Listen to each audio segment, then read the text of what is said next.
dominant characteristic of the Vietnamese liberation movement was the unrivaled authority over it which the Communist Party exercised from 1930 until the success finally was to come to its movement some 45 years later. For some 45 years, the dominant influence in that liberation movement in Vietnam, beyond any question, was the Vietnamese Communist movement. So that struggle for liberation in Vietnam would, in a sense, be not only anti-imperialist, but it would also be anti-capitalist. So that the goal of that particular movement would be not only the restoration of the independence of the country of Vietnam, but it would also be the building of socialism in that country.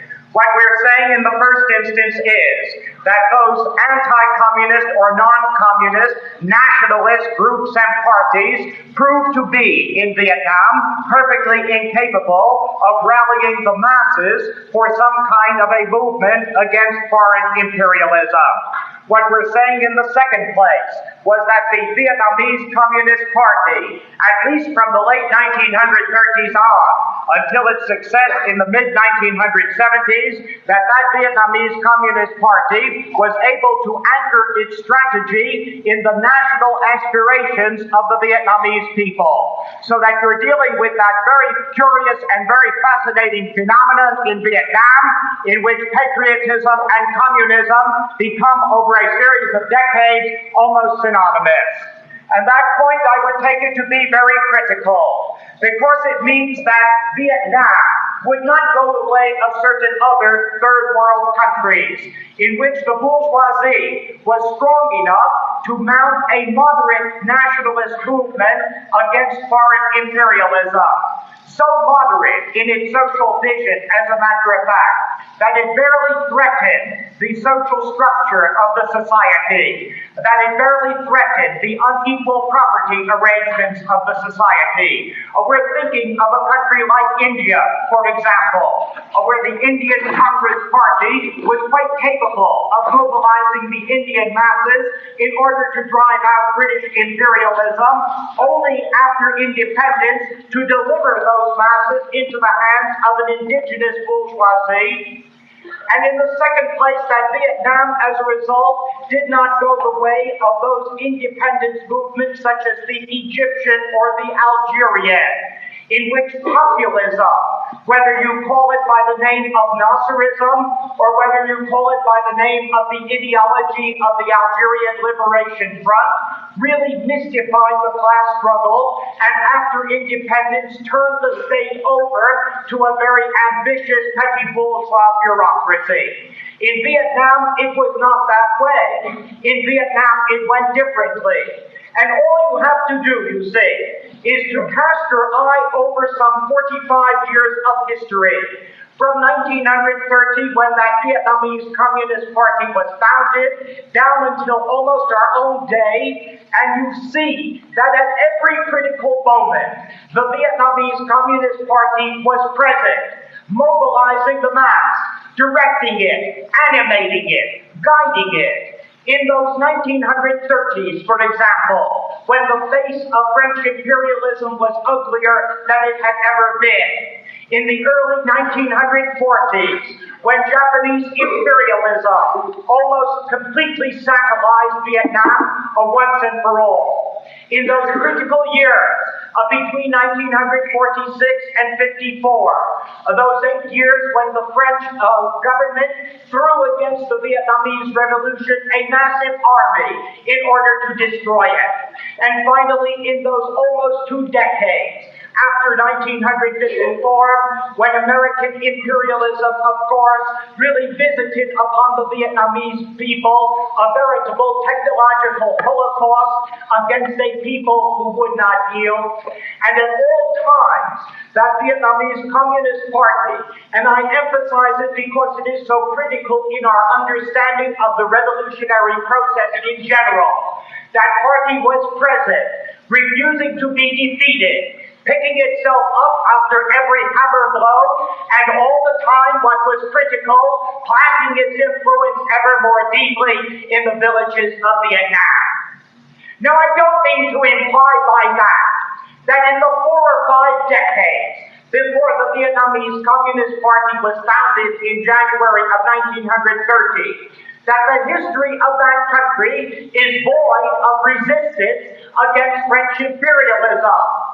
But the point is that even a cursory review of those early instances of resistance really buttresses the premise upon which I am operating, that all of those earlier experiences proved incapable of mobilizing the mass to that point that an armed struggle against imperialism was possible.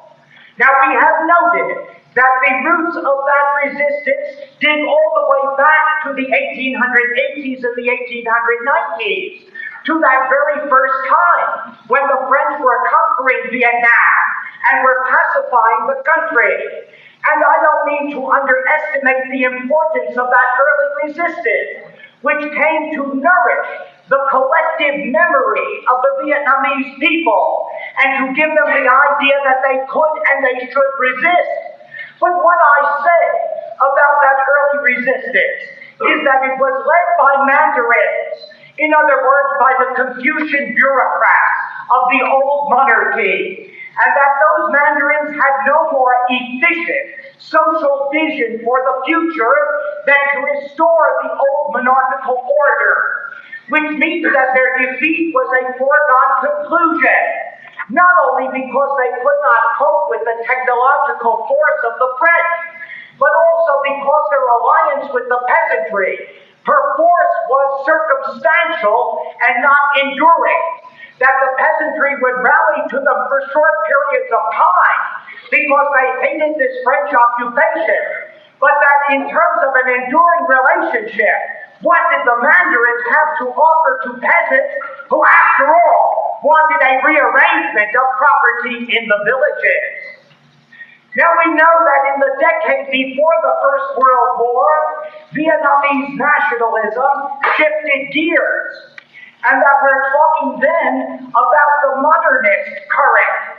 We're talking about certain Vietnamese intellectuals and bourgeois merchants who are investigating the reasons for Vietnam's defeat and who, upon contemplation, finally conclude that the elite in Vietnam, the intellectuals in Vietnam, must open themselves to Western technology and Western science, who become the harbingers of an intellectual revolution, which they believe will ultimately modernize the country and open it to capitalist development. Now, their inspiration in the first instance were the Chinese reformers at the end of the 19th century.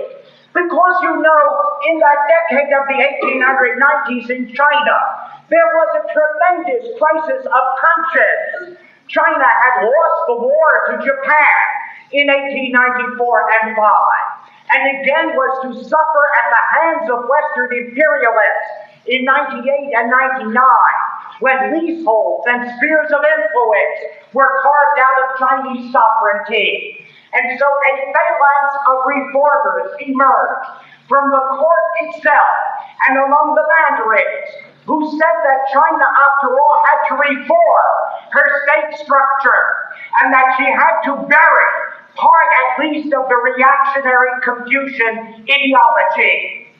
But even more, it was Japan that inspired these modernists in Vietnam. And you can understand that. Japan, after all, was a tremendous inspiration all over the Far East at the turn of the 20th century. Here was a country which from 1868, from the so-called Meiji or the Enlightenment, emerged from a feudal isolation and within 30 years became a modern industrial country that was able to defeat China in the mid-1890s, and even more, that was able to defeat Russia in 1904 and 5 in the Russo-Japanese War, thus showing that yellow people are not inferior and bring into its knees a European power. And so it was Japan that was looked upon as the great model. And so it was Mon Shaw who became the first of these modernists to go off to Japan. And he, after all, in many instances, an important and heroic patriot in Vietnam. And it was Zhao that went off to Tokyo in 1905. And when he left that city, he came away with two conclusions. One, that there was something magnificent about the application of Western technology and science that enabled a country like Japan to become so very modern and so very industrialized. And second, the conclusion that Japanese imperialism, as it seemed so very evident, really had a liberating core to it. That Japan was not so interested in conquering other countries as in driving Western imperialism out of Asia. And so Pham Ngoy Chao went back to Vietnam with two assumptions. One, that the modernization of Vietnam would come by a revolution from the top, as it had come in Japan. That what it required was a modernizing monarchy, as the Meiji had been a modernizing monarchy. And secondly, that required the armed insurrection against the French presence. It meant the French had to be driven out in order to get that modernizing monarchy into motion. And that meant, in Zhao's position, because he was bourgeois, because he had no links to the mass, it meant that small conspiratorial societies would trigger a revolt against the French presence, and then Japan would come in to help. Now, the disenchantment over that was very rapid, as you can imagine. Japan was in no way interested in helping Vietnam liberate herself from France. And consequently, in 1907, on the 10th of July, Japan signed a treaty with France. She needed money after the Russo-Japanese War. France granted her a loan of 300 million francs, in return for which Japan promised that she would observe all of the positions that France had in Asia, that she would in no way undermine French imperialism in Asia. And so Pham Ngoy Chao and that modernist group are left high and dry until the Chinese Revolution of 1911 and 12. Because that momentarily brings Dr. Sun Yat-sen to the presidency of the Chinese Republic. And so the strategy of Zhao remains the same, but the terms change. This time, the instrument of modernization will not be the reforming monarchy, but the democratic republic. And this time, the intervening outside power will not be Japan, but it will be the Republic of China, that poor republic in which Sun Yat-sen had all the trouble he could have in order to make the warlords in any way agree that he was the president of a republic. And so we see the pitiful futility of that modernizing current before the First World War. We see, for example, what a false premise it is based upon, that it was possible to create an elite with Western science and technology. Where in hell the educational system for that? Would the French ever admit it? Now, you know perfectly well that if there's anything that panics imperialistic rulers, it is education. They try to use it, after all, in order to create loyal servants. But always they watch those schools, always they watch those universities, and at the first sign that they become the incubus of patriotism or of insurrection, then they are closed down. And I saw that so very well, you know, in going around the world for those 2 years, in 63 and 64, when I had that very cool job with UNESCO, And they sent me for 2 years to write some damnable history of civilization or something, with 3 other people to hold pencils also. And we went around and visited these 18 countries and settled in. And for me it was terrific, because who could ever have afforded to do that? And consequently, I went to these places, and we had among the 4 of us this division of labor. And since I was considered to be the great esophagus, I did the lectures. What I had to do was in every one of the 18 countries we visited to lecture in what was called the National University of the country. Now, I assure you that that covers a multitude of dumps. And consequently, you go into a country, for example, like Jordan, and they had no university, national university. They set up the lecture in a bar, they lectured on top of the bar, and so forth. So it went. But wherever I went, needless to say, going in cold to these various places, I carried around a rotation of 6 lectures with me, and just spotted them as I went in, never understanding whether there might be a real and very vital link. And I went into place after place. In Tehran, for example, where the students immediately surrounded me outside the building to show me the bullet holes where their comrades had been shot down by the Iranian army because they'd gotten out of hand.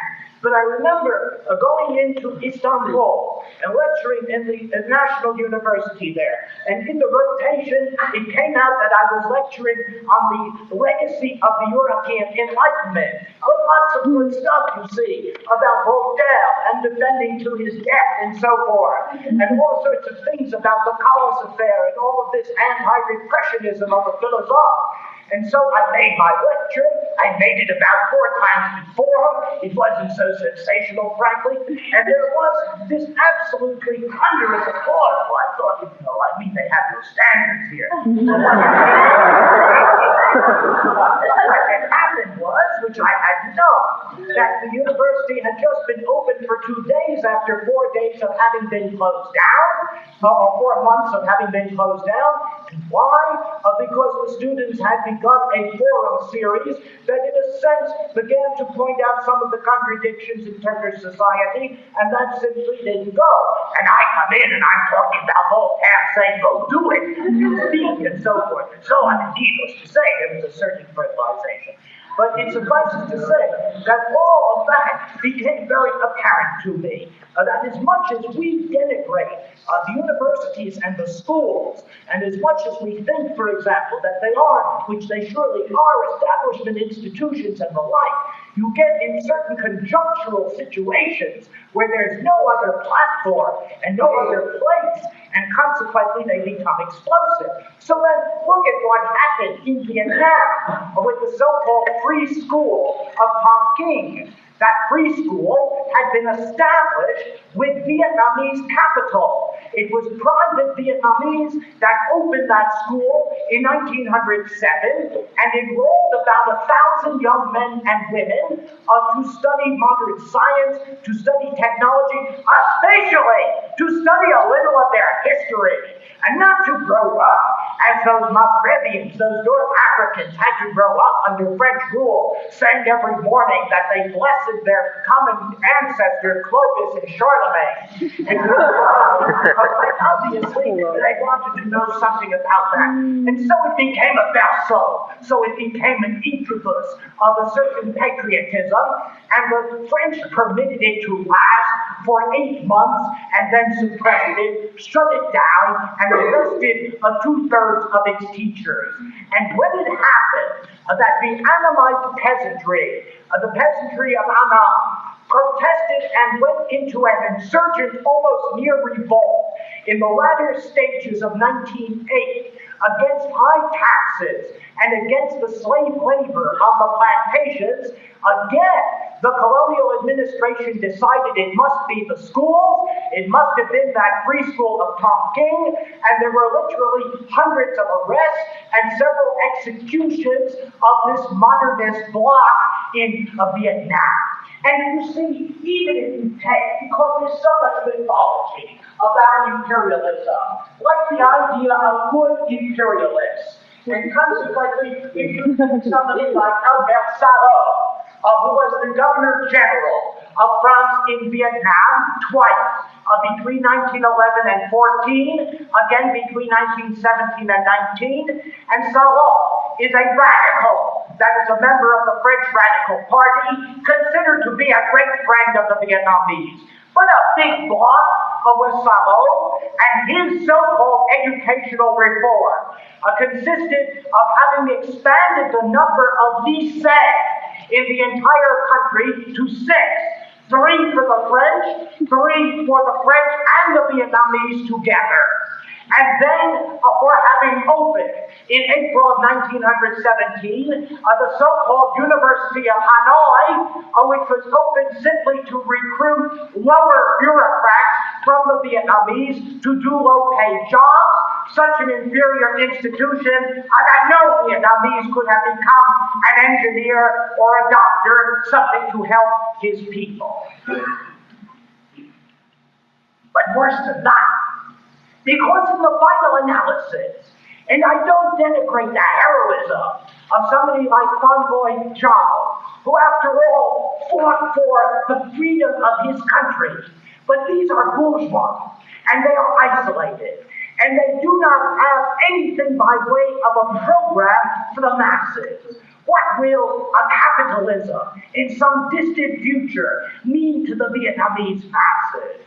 And what do they mean by China or by Japan coming in to liberate the Vietnamese? Can a people be liberated except by itself? Now you know that 1917 is a watershed. And consequently, in the post-war period, all through the Far East, nationalism becomes a much more radical phenomenon. It is because of the Russian Revolution, which doesn't stay contained within Soviet borders.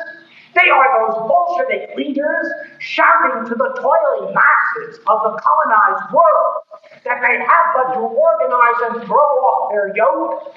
And so 1919, and someone had ought to have the splendid idea of writing a book just about 1919 in terms of that concatenation of riots, that concatenation of demonstrations, that kind of spirit of liberation sweeping from country to country.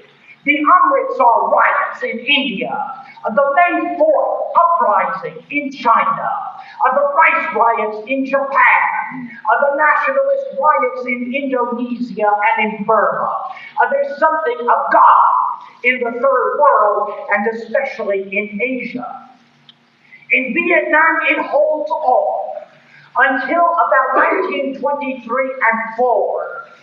And if you want a symbolic date, the 10th of June of 1924, because then it was that a young Vietnamese revolutionary, somebody named Hoc, who was emigre in Canton in the south of China, waited until that June of 1924 when the reactionary Governor General of Vietnam, a man named Merlin, was coming on a visit and threw a bomb in order to kill him. Missed the Governor General, didn't kill him, killed one of his aides, started to flee, began to be caught, jumped into a river and drowned himself. But a monument was put to this young revolutionary's memory. And in Canton, it became kind of a symbol for a renewed insurgency, a willingness to take up force, to take up arms. And we've seen it, you see, in terms of the collective action of workers in factories, in the mines, on the plantations, all that begins around 24 and 5. And then the students in 1926, with all of those strikes in their schools and lycées, leading finally to the expulsion of 1,000 students. But the French administration makes a deaf ear. It does not hear. Critically important to understand the preemption of Vietnamese communism. Because the colonial administration in Indochina, and especially in Vietnam, turns a deaf ear to the most moderate entreaties. The entreaties of those who don't want to throw the French out, who don't want to have independence and certainly not a social revolution. I'm talking about that liberal wing of the landlord class, of those that grew wealthy under the French wing, and who organized the so-called Constitutionalist Party in 1923. And they organized that party, in the words of Jules himself, who was the founder of it. They organized that party so that the struggle in Vietnam will not get too radical. And all they ask for is some participation in the running politically of the state of Vietnam. What they ask for is that there be more posts in the upper bureaucracy for Vietnamese, that Vietnamese bureaucrats be treated with the same regard, that there be a little more freedom of the press. And the French refuse, and they don't listen, and they prefer repression. And with these guys, they don't have to worry, because with contradores, there is no problem. With those who hang on to the coattails of imperialism, they cannot face the possibility of a revolutionary independence. And so it was that in the spring of 1930, that critical moment in the development of Vietnamese revolutionary currents, in the spring of 1930, when there was such an insurrection by the peasantry of Annam that it ended in Soviets being founded, then in Nam Kỳ, in Ho Chi Minh, China, which was in the very center of the large estate area, there came together those landlords to agree that they would help the French state, that they would help French imperialism to crush this movement of the peasantry. And they met on the 6th of June of 1930 with the Governor General Pasquier. And they said, you can depend upon us in the movement to crush the communists. And certainly their press showed it, and in the so-called Colonial Council, that bogus advisory group in which these landlords sat, presumably to advise to the Governor General what they proposed, was the use of chemical warfare against the insurgent peasantry. No, they cut themselves off. The assimilationists, the ones that wanted to associate, they cut themselves off from the liberation movement. They are the enemy. And the French colonial administration can play at reforms, but to play for time, what we today call the Rhodesian game.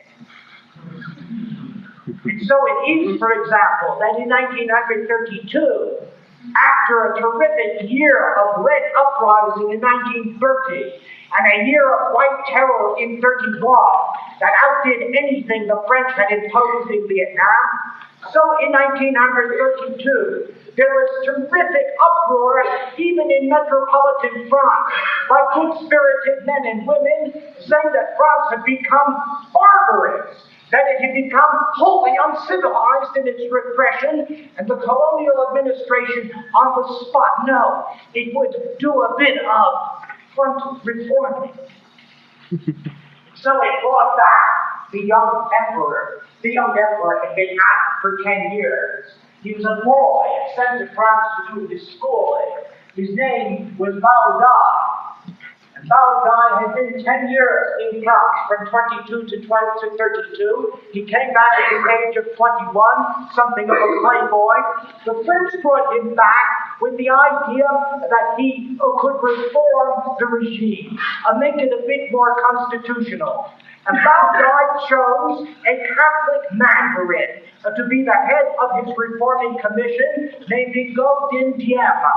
And that same Diem, who will appear in the 1950s, takes on that mission. Well, 6 months passed, and every minor reform that Diem and Bao Dai proposed to make a constitutional monarchy, to get the participation of the Vietnamese, is opposed by the French colonial administration until Diem resigns and Bao Dai goes off to his hunting, his yachting, and less mentionable places.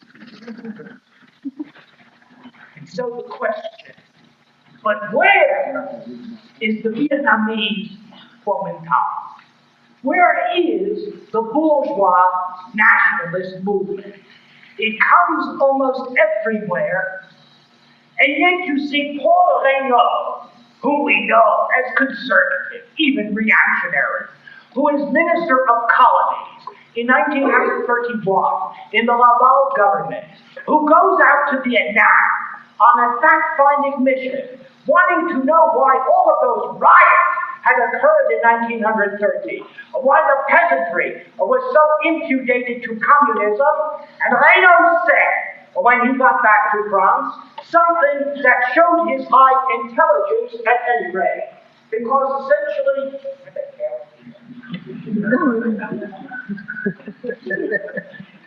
essentially he put his finger on that lacuna.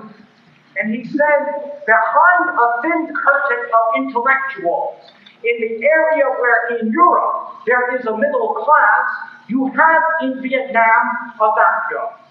Aside from the landowners, whom we have created with our policy of increased rice acreage, and aside from a few people owning enterprises connected with our public works, and a few rare men engaged in commerce, there is no middle class, nothing which could be the backbone of a reform movement immune from communism.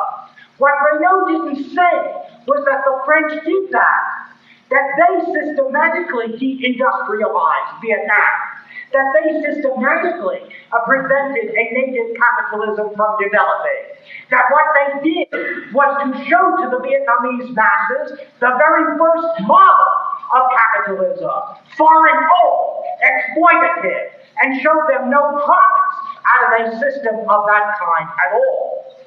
That doesn't mean that there wasn't a middle-class nationalist party, because the Vietnam Nationalist Party was founded in 1927, but by a different stratum of the bourgeoisie, by a petty bourgeoisie, by those who are teachers, students, lawyers, doctors, minor functionaries, journalists, and they have no interest in establishing capitalism. They have interest only in establishing something vague that they call a democratic republic, and they have the courage and the militancy to want to overthrow the French position in Vietnam by force and violence, which they consider the only thing possible. And so we're talking about the VNQDD, going by those five initials, the Vietnamese Nationalist Party, the VNQDD. And there's something fascinating about it. Because you see, with the collapse of that party, the space is empty and there is nothing to fill it but communism. And that party was a party of young. And it was a party who believed in the Kuomintang in China. But that Kuomintang in China, after all, by 1927, had gone anti-communist. And that had infected also the young nationalists in the Vietnamese nationalist party. And they had no real ties with the masses. Their belief was, yes, an insurrection against the French, but not by catalyzing workers into strikes, not by catalyzing a mass movement of peasants, but rather by seeding the army. In other words, to convert certain of the soldiers conscripted into the French force in Vietnam to nationalism, and to get enough of them in the barracks so that they would take over those barracks, seize their officers, seize the city in which the barracks existed, finally destroy the provincial administration of the French, take over on a Vietnam-wide basis the country. A naive gesture. Young, the leader 23 years old, playing around a little too obviously with their theories, seated with police spies, making bombs every once in a while that went off before they were supposed to, and hence attracting the police. Arrests galore, and then desperation. The 9th of February of 1929, they assassinated that Gazan, terrible creature, that Gazan, the one who had been the recruiter of labor for those plantations, for the rubber plantations, bumped off, and after that, the French staged a veritable reign of terror against these nationalists, desperate, from the defensive. They had to do something. It would be the uprising. And the uprising would come in February of 1930. And it would center around the military outpost of Yen Bay. And Yen Bay became the key to the whole operation. Because the plan was that there should be a simultaneous uprising among the troops loyal to this nationalist cause in all of the barracks. That Yen Bay should be seized, which was the key to what was called the Upper Delta, which meant that at the frontier of China, where there were nationalists who were favorable to this rising, there would be simply an open plain in which nationalists could invade and consequently join up with these troops.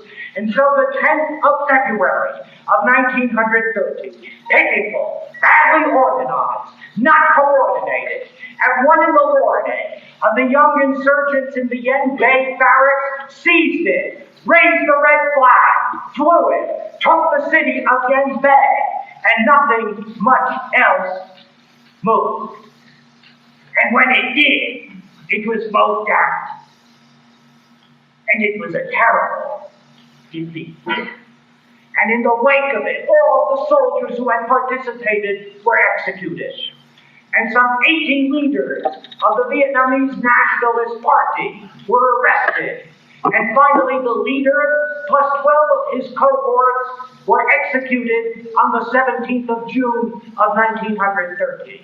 And they died by the guillotine. And magnificently, 2 yards before they got to the guillotine, they stopped, and in full courtyard, and with huge shriek, shouted, "Vietnam, Vietnam." And they left that legacy, but a shattered party, and a party that lived only as a ghost in southern China until the liberation of Vietnam from the Japanese in 1945, and a few of them straggled back. But that is critical, because the space is open. Simultaneous with Yen Bay comes the formation of the Indo-Chinese Communist Party in January of 1930. And so the balance shifts. The baton passes from bourgeois nationalists to revolutionary communists. But at the same time, at the very foundation officially of a party whose militants existed before the party did, there comes a reorientation of the strategy of Vietnamese communism. And it is critical to our understanding of what happens later. Because from the beginning in 1930, the shift went from a class alliance strategy of all nationalist groups against French imperialism to the strategy of class struggle, pure and simple. Or to put it in its bluntest terms, it meant that for almost 10 years, from 1930, really until the founding of the Viet Minh in May of 1941 by Ho Chi Minh, for that decade, Nguyen An Cup, or Ho Chi Minh, was not in the leadership of the Vietnamese Communist Party, and on the contrary, fairly much in the doghouse. Now, you know, Ho Chi Minh doesn't have to yield to anybody in the Vietnamese spectrum in terms of credentials as an authentic revolutionary. And certainly he doesn't have to yield in terms of understanding what the class struggle is. But interesting that before he took the name Ho Chi Minh, he took the name Nguyen Ai Quoc, which was not his name either. He had 14 names in his life. And consequently, Nguyen Ai Quoc, which he kept for a long while, means in Vietnamese, John the Patriot. And so there is something fascinating about the implication that the way to the socialist revolution lies through the recreation of the nation. That the way to the Vietnamese revolution lies through the patriotism of the people who, in their struggle to restore the nation, will themselves become transformed, radicalized, prepared for socialism. Now, let's not underestimate that fantastic revolutionary agile of Ho Chi Minh. Remember that coming as he did of a Mandarin family in Indochina, in Vietnam, that he left his country at the age of 21 in 1911 and didn't return to it for 3 decades, that he went in a tremendous search for revolutionary method and revolutionary contact, that he lived a bit in America, lived a bit in England, finally landed in 1919 in France, and there settled in a little pad in the 17th arrondissement with 2 other Vietnamese. It's still there, number 9, Impasse Campois. And there, in that circumstance, he began those contacts with the revolutionary syndicalists, with the socialists, then radicalized under the impact of the Bolshevik Revolution. Finally, yes, he joins the Socialist Party of France and shows up at the Congress of Tours in December of 1920, the Congress at which the Communist Party was founded by a schism, and consequently opts for the Third International for Bolshevism. Of course, he's a communist, and always was. And consequently, what he is interested in is really an alliance of colonized people. There in 1921 is Ho Chi Minh forming that intercolonial union, which is a union of communist militants from all the different colonies of France to make a common offensive against France. And then in his newspaper, Pariah, he writes not only of Vietnam, but he writes certainly of all of the oppressed colonial people. Goes on to Moscow in June of 1923 in order to go to the University for Eastern Workers. In other words, for toiling revolutionaries of the Orient. And there learns about the structure of a revolutionary party.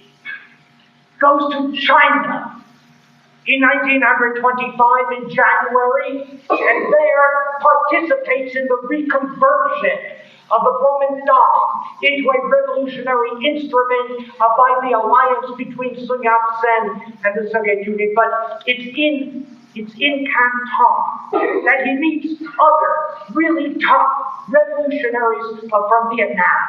And together, he and 5 other comrades found the Thanh Nien, the Association of Revolutionary Vietnamese Youth.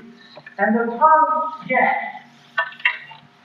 becomes really the incubus of Vietnamese communism. It is its first organization.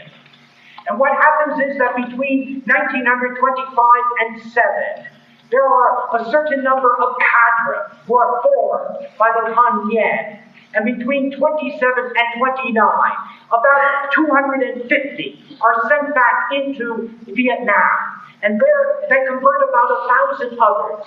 And there they begin to form cells among the workers in the factories, among the peasants on the plantations, among students. And they begin to encourage not only ideological discussion, but practice, move, protest, organize.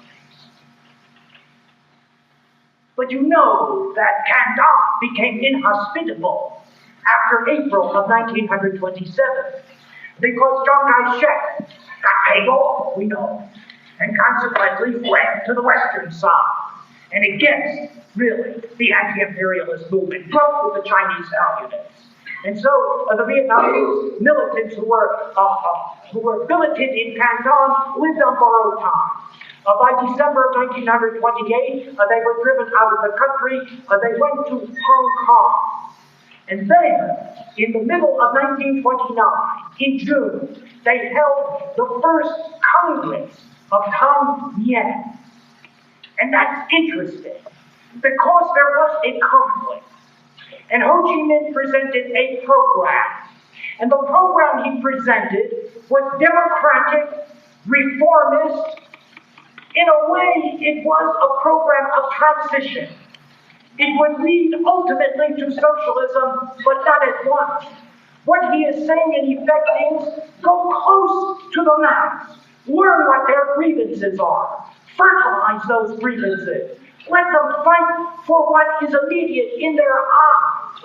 And so there are points like replace indirect taxes with an income tax on the rich. Points like expropriate land over 100 hectares. So there are points like expropriate all foreign-owned factories, anti-imperialist, but it doesn't destroy little property. You see what is in Poe's mind? The national liberation struggle first, the social revolution as its consequence. But there was a split, and some walked out and said we must have a communist party at once, and we must have it based upon class against class, not with any alliances with the bourgeoisie. And that party was founded in January of 1930, and for a decade, the strategy of Ho Chi Minh, of those strategic alliances to mobilize the nation around the revolutionary implications of patriotism, which you cannot conceive of in the West, but which you can conceive of in a country like Vietnam, that goes by abeyance until Ho organizes the Viet Minh in May of 1941. Because you see that there was a conjuncture in 1930. First, there was the example of the Kuomintang, and the fact that you really couldn't trust these bourgeois nationalists, that they would break with the revolution.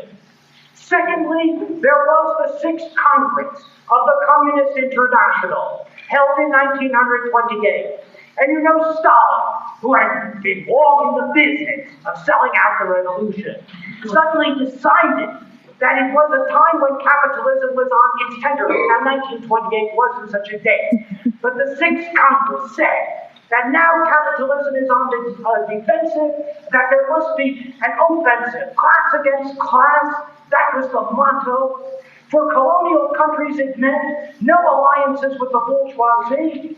It meant certainly no national liberation fronts. What it meant was mobilize workers especially, but workers and peasants in a direct frontal struggle against the class enemy. And that became, in Vietnam, the reason that the party is called, at the beginning, the Indo-Chinese Communist Party, and not the Vietnamese Communist Party. The Indo-Chinese option meant that the communists were to ignore the national reality, that they were to fight side by side in that artificial geographic unit that the French had made called Indochina, which grouped together Vietnam and Cambodia and Laos. that they were to fight side by side with those with whom they had real cultural differences and long historic grievances, and that they were to fight the same enemy as the French communists and hope that the French communists would overthrow that enemy on the other end. Whereas the Vietnamese option, the one of Ho Chi Minh, was the idea that the nation is an historic reality, that it touches people deeply, that in fighting for it, they will fight for its best conditions, that they can be transformed. And so it was that in years like 32 to 35, the communist press is very critical of this technology. Just think, they fought 45 years. We owe them that. And so it was that Ho Chi Minh and the party press criticized from time to time as a petty bourgeois opportunist, having fallen into the trap of all of this patriotism and so forth. But the third fact is the conjuncture itself. That depression hit, that it clobbers Vietnam, that the peasants and the workers were literally torn to shreds. It's the worst period imaginable for the Vietnamese masses. And the party, with its line of class against class, can do a lot. And I can't tell you what happened in 30. It was a veritable explosion. The party led among the Annamite peasants, half-starving. You see the price of rice on the world market, the price of rubber and coal, all of them had gone down, and who suffered, of course? Those who were the wage earners, those who got a pittance from the grain merchants. And consequently, in Annam, where they were half-starving, of course, they went toward communism. And the Communist Party led something that was phenomenal. It was the Red Year, because in Annam, in central Vietnam, there were these demonstrations, there were these mobilizations, there were these confrontations before the provincial headquarters of the French presence. And in all, in 3 provinces of central Vietnam, the peasantry overthrew the French administration and established what lasted for 6 months Soviets. And they established land sharing, and they divided the land. And they established revolutionary tribunals, and they bumped off a good number of mandarins and very reactionary landlords, until, of course, repressed by superior force. And the same true in Cochin, China, where you get 1,300 coolies in February of 1930 on the Michelin estate, going into a tremendous rampage and seizing the estate. And all of that gets repressed in a terror that is so bad that in the Petit Populaire de Tonkin, which is itself a Cologne newspaper, a Cologne or a colonist writes on the 15th of March of 1931, the behavior of the French troops, and in particular of the Foreign Legion, is one of odious brutality and unchained soldiery, free to indulge all of their instincts and terrorize the entire country. They steal, they rape, they burn, they execute, they do as they please. We are ruled by a horde of pirates in uniform set loose upon the country. Well, you know that means the destruction of the nationalist movement, the destruction of the cadre of the Communist Party, but it's got my blood. And it is cut and decimated, and from Moscow, from the University of Toiling Workers of the Orient, are sent 40, 50 new Vietnamese to take the place, to replace the cadre at the top. There are outside centers in Siam, in the northwest, in China, right on the frontier, in Paris itself. The party survives, does the incredible thing of making a close working alliance, the only one I know anything about, that lasts for 4 years, a close working alliance with the Vietnamese Trotskyists. Around the newspaper La Lutte struggle, because in their class against class line, they appealed to the Trotskyists. The communists much more susceptible to the peasantry than the Trotskyists, but together, over those years, they did something really to seed the communist work. It wasn't the proper tactic in the long run, inviting too much repression, but so much of that struggle of the mid-30s really stuck to the ribs. And then came the Popular Front in France. And what you do if you're a Vietnamese communist? You have French communists in the government in France. Do you want to overthrow it, or do you wait for them to liberate you? What you do? Oh, you wait long enough to find out that Popular Front lie up. That it is completely tied in with the colonial interest. It is doing nothing. Its reforms are derisive. And consequently, you go back to the question of struggle, but to struggle. When the Japanese come on the scene and begin to occupy your country, you do that with the kind of freedom that even the French colonial administration handed it, or do you have to say that your organization isn't the Communist Party, but a Vietnamese, a League for Independence that will rally everyone to struggle. That's what Ho Chi Minh thought. That's what he did in May of 1941 with incredible Incredible what?